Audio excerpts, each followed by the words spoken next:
buenas tardes a la amable audiencia de TV Maya y a la audiencia específica del programa Cotzijón.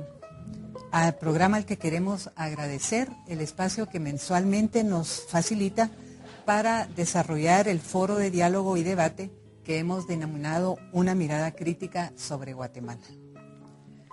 Hoy hablaremos del libro más reciente de Ricardo Falla, titulado Negreaba de Sopilotes, Masacre y Sobrevivencia, Finca San Francisco Nentón, y sobre varios temas relacionados con este trabajo. Ricardo Falla es guatemalteco, jesuita y antropólogo. Reside en el municipio quiché de Santa María Chiquimula, Totonicapán. Desde hace 30 años viene estudiando el periodo del genocidio guatemalteco. Su obra clásica, Masacres de la Selva, publicada en el 92, fue la primera sistematización que se hizo con trabajo de campo en el Ixcán, antes incluso que las obras monumentales del REMI y de la Comisión para el Esclarecimiento Histórico.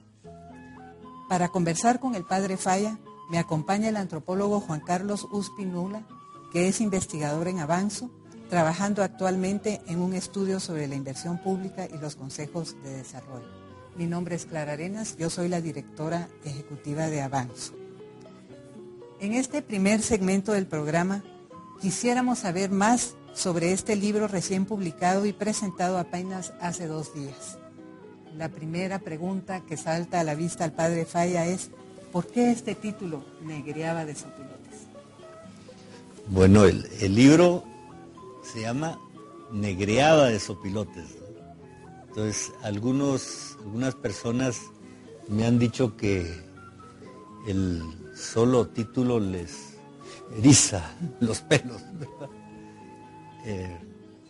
Porque se trata de una gran masacre que hubo en 1982 en una pequeña finca que está cerca de la frontera de México, en Huehuetenango, que se llama San Francisco. Ahora ya desapareció, la ranchería desapareció como unidad poblacional.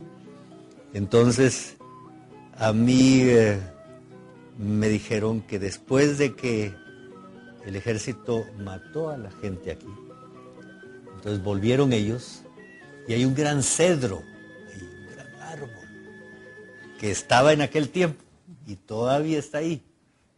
Y dicen que ese árbol negreaba de sopilotes. ¿Por qué? Pues porque debajo estaban todos los muertos.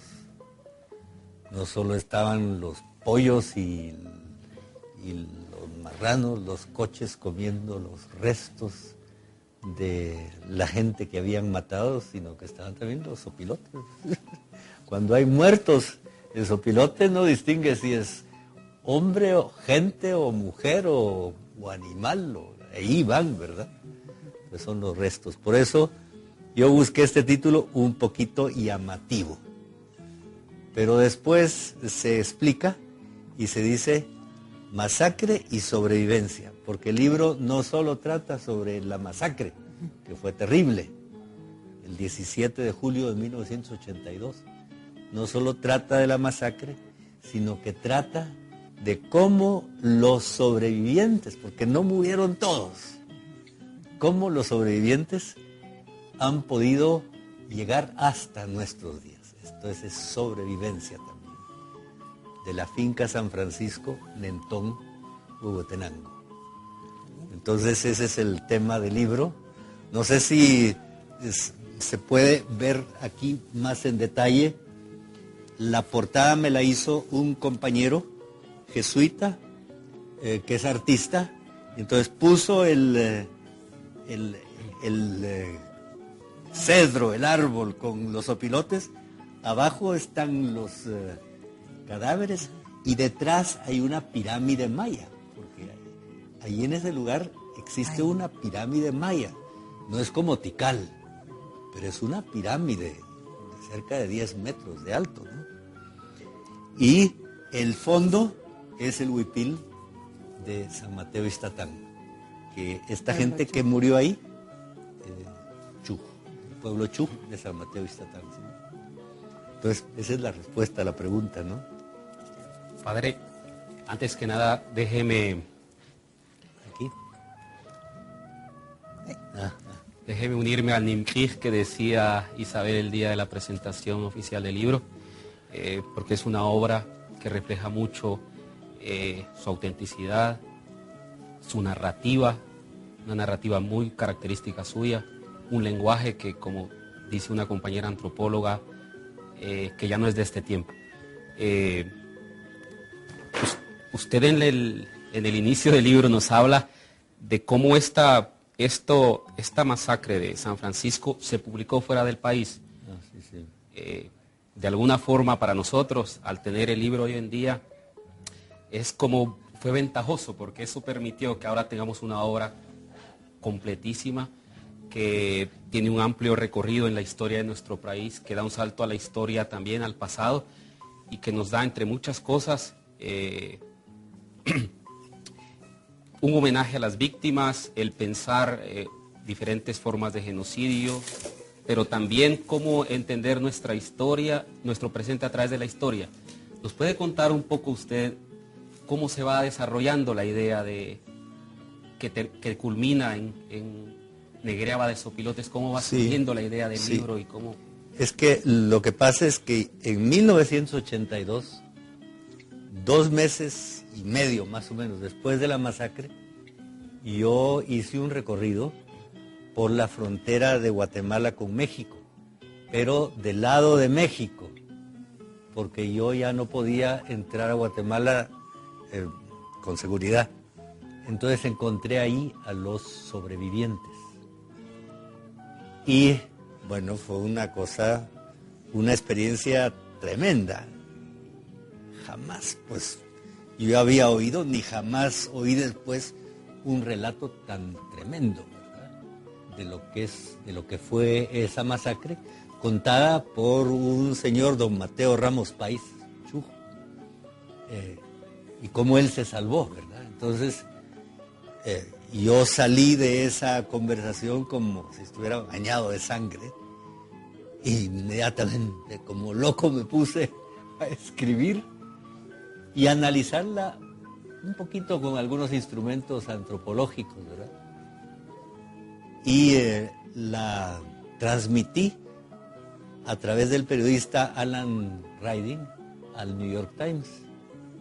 Y salió en el New York Times en el 12 de octubre de 1982, 3 meses después. Y después lo llevé yo a una reunión de antropólogos en Washington y bueno, y se publicó. Pero fue un librito como de menos de 100 páginas, creo yo, ¿verdad? Un librito chiquito que fue publicado en castellano en Dinamarca, porque aquí en Guatemala esas cosas no se podían publicar. Entonces pasó el tiempo y entonces yo reflexioné y dije, ¿cómo es posible que aquí en Guatemala esta publicación no se haya dado a conocer? Porque no es la misma masacre, el mismo tema de masacres de la selva, que fueron masacres en Ixcán. Esta fue en una aldea pequeña de Huehuetenango. Entonces ahí me puse yo a rehacer lo que había hecho, pero cuando uno comienza a rehacer, entonces la voz de los testigos del 82 como que me hicieron a mí regresar a ese pasado y no quedarme en eso nada más, sino preguntarme, bueno, ¿y estos señores dónde están ahora? Están vivos. De algunos yo sabía que ya habían muerto, pero ¿cómo murieron? ¿Dónde está enterrado? Entonces me puse a hacer la historia desde la masacre hasta el día de hoy, ¿verdad? Con todas las etapas por las que pasaron estas gentes, ¿no? Así fue como se fue haciendo el libro y aunque sea de un grupito de gente, pero ahí se refleja la historia de Guatemala. Esto de que se refleja la historia de Guatemala es tan importante, ¿verdad? Sí. Porque alguna gente dice la historia es pasado. La historia es pasado. ¿Por qué es tan importante publicar esto hoy en el siglo XXI? Bueno, yo soy, a la vez que soy antropólogo, soy sacerdote, ¿verdad? Entonces, esa pregunta yo ordinariamente me la contesto por paralelismo con el Evangelio, ¿no? ¿Por qué a nosotros nos apasiona tanto el Evangelio? Pues la vida de Jesús de Nazaret, su pasión, su muerte, tanto que la estamos celebrando ahora en Cuaresma y en Semana Santa y salimos cargando y todo, es algo que nos mueve. ¿Por qué nos mueve una cosa del pasado, no? ¿Qué nos dice a nosotros del presente, no? Entonces, lo mismo creo yo que se puede aplicar a esto. Esto nos dice algo a nosotros en el presente, ¿no? ¿Qué nos dice? Ese ya es otro punto. Que si yo soy joven me dice una cosa. Si yo soy ya mayor o viejo, me dice otra cosa. Si yo soy un historiador, me dice otra cosa. Si yo soy un migrante en los Estados Unidos y leo esto, pienso yo, me dice otra cosa. Los migrantes que fueron deportados de Postville, Iowa, mira, les hicieron lo mismo, no los mataron, pero les hicieron lo mismo porque les cercaron la fábrica, ¿no? Y entonces, en esa ratonera, ellos buscaron salir por un lado, por otro, igualito que sucedió aquí en San Francisco. Y hubo uno a quien no lo agarraron. No se escapó, pero se escondió en la refrigeradora de carne y ahí aguantó 3 días. Admirable, admirable. Este hombre de aquí del don Mateo se salió de donde estaba agarrado ya todos eran cadáveres y todo, y él logró saltar por la ventana de ese juzgado auxiliar donde estaba y se escapó como culebra, dice. El ejército de Guatemala, tremendamente bien entrenado, ¿no? Tenía también sus rendijas, ¿no? Entonces, genocidio, pero genocidio que tuvo su rendija, ¿no? Nunca completo, lo cual es una esperanza a la humanidad. Vamos a retomar el tema de genocidio en el siguiente segmento de esta entrevista.